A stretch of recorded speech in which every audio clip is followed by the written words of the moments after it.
नमस्कार साथियों, मैं डॉक्टर संदीप गच्छावा, सहायक आचार्य संस्कृत गवर्नमेंट कॉलेज जैतारण।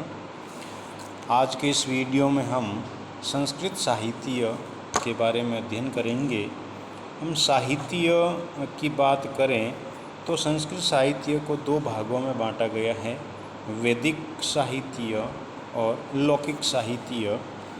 वैदिक साहित्य में 4 वेद, वेदांग, उपनिषद, ब्राह्मण, आरण्यक इत्यादि परिगणित होते हैं। लौकिक साहित्य में है वो रामायण से प्रारंभ होता है, इसीलिए रामायण को लौकिक साहित्य का आदि काव्य तो प्रथम काव्य भी कहा जाता है। उसके पश्चात में महाभारत आता है और महाभारत के बाद में फिर हमारे संस्कृत के प्रसिद्ध विद्वान कवि हुए हैं, जिनमें कालिदास, भारवी, माघ, श्रीहर्ष इत्यादि अनेक कवियों ने अपनी रचनाएं लिखी है। हम काव्य पर आते हैं तो काव्य मुख्य रूप से 2 प्रकार के होते हैं, जिनमें श्रव्य काव्य और दृश्य काव्य। श्रव्य काव्य का मतलब है जो सुनने योग्य हो, जिसे सुना जा सके, वो श्रव्य काव्य कहलाता है।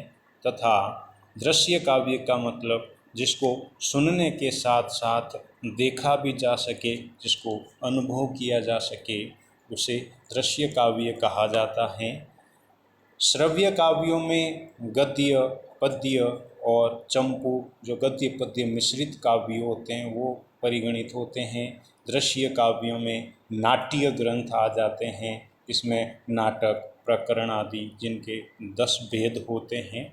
तो आज हम दृश्य काव्य के अंतर्गत ही एक नाटक के बारे में सामान्य परिचय प्राप्त करेंगे। नाटक का नाम है अभिज्ञान शाकुंतलम। अभिज्ञान शाकुंतलम का नाम आते ही अपने जेहन में महाकवि कालिदास की स्मृति आ जाती है। महाकवि कालिदास संस्कृत साहित्य के महान कवि हुए हैं और संस्कृत साहित्य को उन्होंने अपने श्रृंगार रस, माधुर्य और प्रसाद गुण के माध्यम से ऊंचाइयों तक पहुंचाया है। महाकवि कालिदास की कुल 7 रचनाएं मानी जाती हैं, जिनमें 2 महाकाव्य रघुवंशम और कुमार संभवम, 2 गीति काव्य मेघदूतम और ऋतुसंहारम तथा 3 नाटक गिने जाते हैं, जिनमें विक्रमोर्वशीयम, मालविकाग्निमित्रम और अभिज्ञान शाकुंतलम। उनकी सभी रचनाओं में, पद्य काव्यों में दोनों जो महाकाव्य हैं वो लघुत्रयी में परिगणित होते हैं। संस्कृत महाकाव्यों की एक बृहत्त्रयी है और एक लघुत्रयी है। तो बृहत्त्रयी में किरातार्जुनीयम, शिशुपाल वधम और नैषधीचरितम, इन 3 महाकाव्यों को गिना जाता है। और लघुत्रयी में महाकवि कालिदास के ये 2 काव्य भी परिगणित है, रघुवंश और कुमार संभव।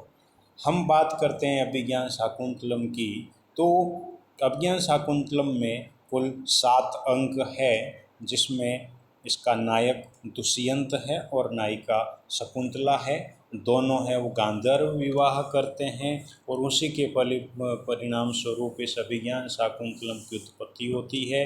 अभिज्ञान का मतलब है पुनः ज्ञान, यानी शकुंतला का पुनः ज्ञान, अर्थात एक बार राजा दुष्यंत को शकुंतला भूल जाता है और उसके बाद में किसी पहचान की वस्तु अंगूठी को देखकर उसे शकुंतला का पुनः स्मरण हो जाता है, इसीलिए इसको अभिज्ञान शाकुंतलम कहा जाता है।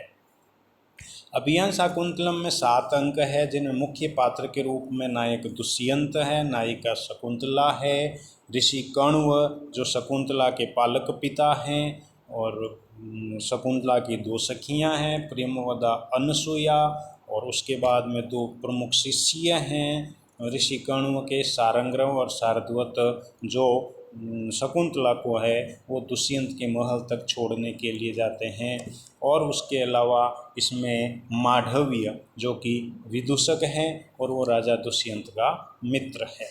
प्रथम अंक में है राजा दुष्यंत एक हिरण का पीछा करते करते ऋषि कण्व के आश्रम में पहुंच जाता है और वहाँ उसे ऋषि कण्व है वो तीर्थ यात्रा पर गए हुए हैं, तो उसकी मुलाकात वहाँ शकुंतला और उसकी सखियों से होती है।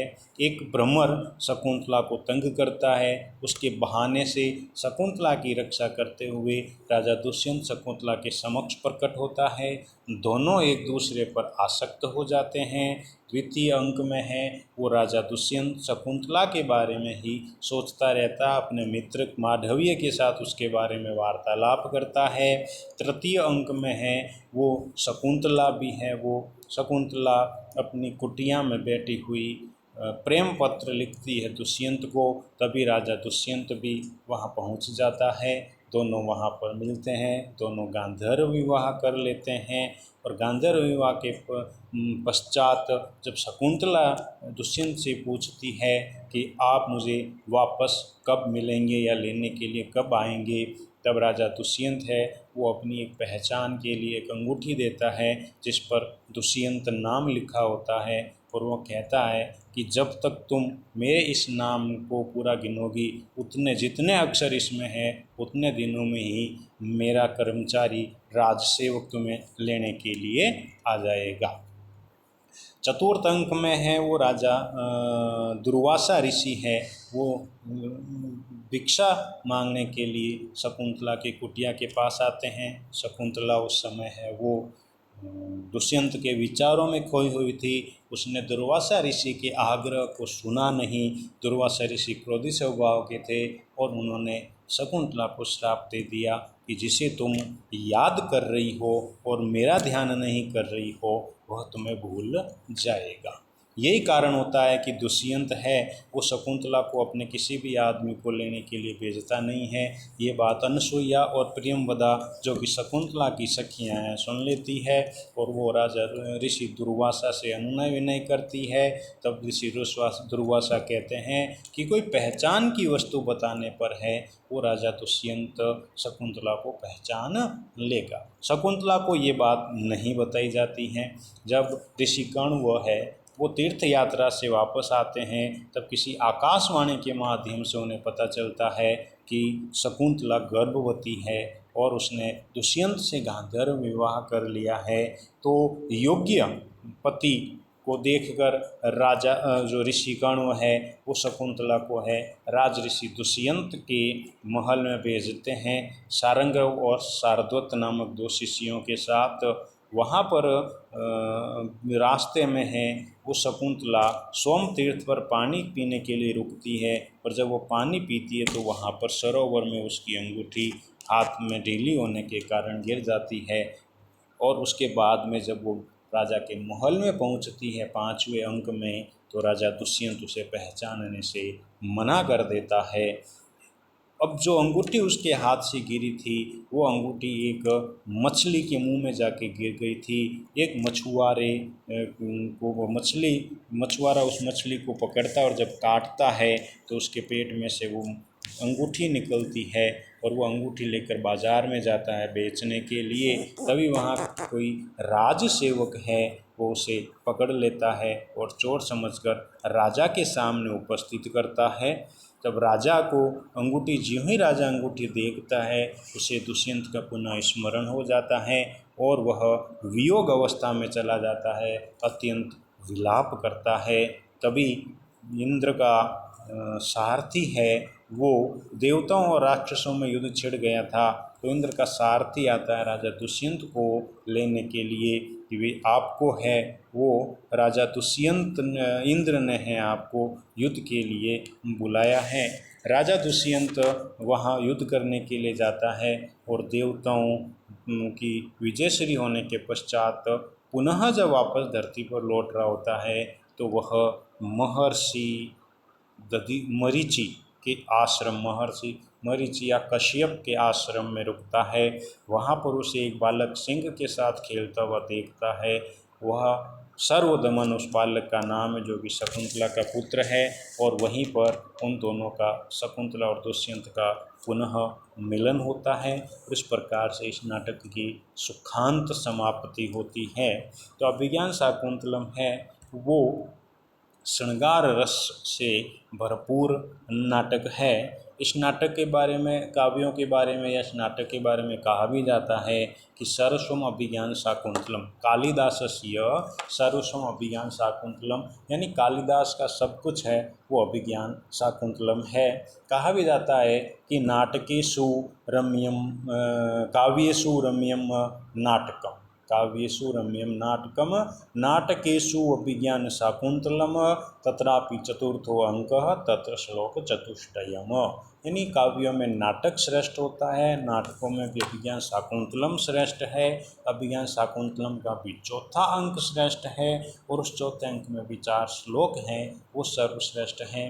कालिदास ने अभिज्ञान शाकुंतलम में ही नहीं बल्कि अपने अन्य काव्यों में प्रकृति चित्रण बहुत ही सुंदर तरीके से किया है और कालिदास को यदि प्रकृति कवि की उपाधि दे दी जाए तो भी कोई अतिशयोक्ति नहीं होगी। उन्होंने अपने प्रत्येक काव्य में है वो प्रकृति और मानव के बीच में सजीव चित्रण किया है। प्रकृति उसके लिए एक निर्जीव वस्तु नहीं है, प्रकृति उनके काव्यों में है वो एक पात्र के रूप में प्रस्तुत हुई है और प्रकृति का सजीव चित्रण उन्होंने अपने काव्यों में किया है। उपमा अलंकार के क्षेत्र में महाकवि कालिदास प्रसिद्ध है ही। उपमा कालिदासस्य भारवेर अर्थ गौरवम दंडिनः पदलालित्यम मागे संति त्रय गुणा, यह श्लोक अत्यंत ही प्रसिद्ध है।